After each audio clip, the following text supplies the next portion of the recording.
Hello guys! Sa ating video ngayon ay gagawa tayo ng 2 kilo na harina or yung ating recipe at gagawin natin ito ng iba't ibang klase ng tinapay. At ganito na kadami yung magagawa natin kaya tara na umpisahan na natin. Gagamit tayo dito ng 2 kilo na first class flour. Pwede naman kayong gagamit dito ng all-purpose. At maglagay tayo ng yeast at bread improver and then haluin. At dito gagamit tayo ng light brown sugar, maglagay ng asin at itlog. Gagamit din tayo dito ng evaporated milk at tubig. Mga ga, ito lang yung ating mga ingredients, pang commercial lang po yung templada natin. At tunawin ko muna yung mga dry ingredients bago ko basain yung harina. At haluin lang muna natin yan ng mabuti. At dito gagamit lang ako ng margarine. Pwede talaga tayo dito gagamit ng shortening at pwede ding paghaluin yung shortening at saka yung margarine. Pagkatapos ko itong paghaluin ng mabuti ay hatiin ko ito kasi maglagay ako dito ng 2 flavor.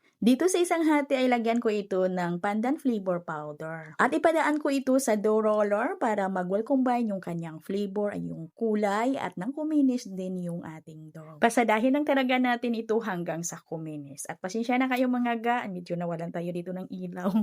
Madilim. At nang kuminis na ay putulin ko ito agad sa 30 grams lang. At gagawa tayo dito ng ensaymada. Gagamit ako dito ng 3 ounce ng ensaymada molder at binanyahan ko lang huya ng margarine. Saka pigurahin natin yung ating dough at ilagay natin dito sa ating mga molder. At yung iba dito ay palubog natin sa ating bread powder. Yung ating bread powder, yung mga toasted po ito na tinapay na dinurog natin ng pino at saka sinala para maging pinong-pino. Ito po yung mga nilalagay natin sa ating mga pandesal. Pigurahin natin yung ating dough at saka ipalubog natin dito at isalansan lang natin. At sa pagsalansan po natin dito ay ipaibabaw natin yung makinis para maging makinis yung ating tinapay. At ito naman yung isang hati natin. Naglagay ako dito ng OB flavor powder. At dinagdagan ko ito ng food color na mga 1 teaspoon ng OB violet. At ganun lang din yung gagawin ko dito. Putulin ko din ito sa 30 grams at gagawa din ako dito ng mga ensaymada at gumawa din ako dito ng medyo malaki na ensaymada na nasa 60 grams. At pinaalsa ko lang ito mga ga ng 2 oras at kalahati. Sa pagpaalsa natin dito ay kailangan na hindi mahangin yung ating proofing area. Pwedeng takpan ninyo yung inyong mga dough pag ito'y mahangin, yung inyong proofing area. Kailangan lang talaga na hindi ito mahanginan. Lutuin ko lang ito sa mga 15 to 17 minutos sa init ng aking oven na 180 degrees Celsius. At habang pinapaalsa ko ito kanina mga ga, ay nagluto na ako ng ating frosting at pangpalaman na din natin dito. Ito po yung ating pangpalaman at pang-frosting ng ating ensaymada. At paano ba natin gagawin yung ating palaman ay ito na. So dito meron akong 10 peraso na egg yolk. At mula ito sa large na itlog. 1 teaspoon ng vanilla extract at 8 tablespoon ng cornstarch or half cup na cornstarch. Haluin muna natin yan para hindi tayo mahirapan sa pagpapino ng ating cornstarch para madali lang matunaw bago natin ito lagyan ng 1 cup na evaporated milk. At bago tayo dito maglagay ng evaporated milk ay maglagay muna tayo ng 2 cups na condensed milk. Ito mga ga ay meron na akong nalagay na 1 cup na condensed milk. Hindi lang natin na-on yung ating camera. At ito na yung ating 1 cup na evaporated milk. Pwedeng gagamit dito ng fresh milk. Haluin muna natin ito bago natin lutuin. Isa lang na natin at katamtaman yung apoy ng ating kalan. Para mas madali kasi medyo marami ito. Basta huwag lang tigilan sa paghalo para hindi din masunog yung ilalim. At diretso lang talagang haluin hanggang sa kumulo, hanggang sa ito'y lumapot. At gagamit lang ako dito ng 2 tablespoon ng margarine. Pwedeng gagamit din dito ng butter. At dito mga ga, patay na yung apoy ng ating kalan ha kasi naluto na yung ating frosting.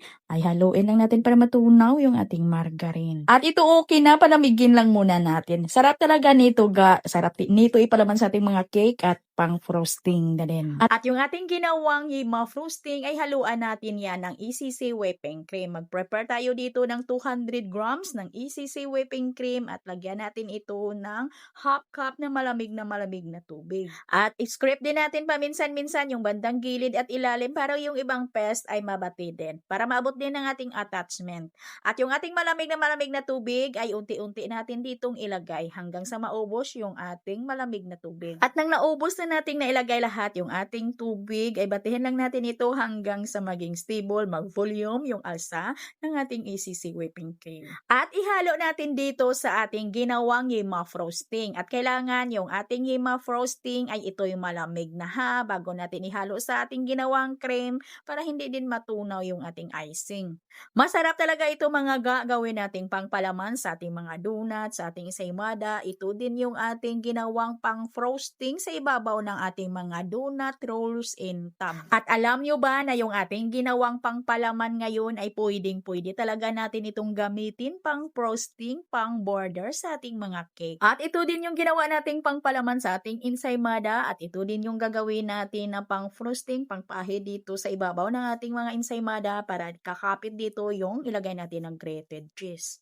At gumamit lang ako dito ng delicazo nut cheese. At hanggang dito lang yung ating video. Ito pong muli ang inyong kainday. Maraming salamat at bye-bye.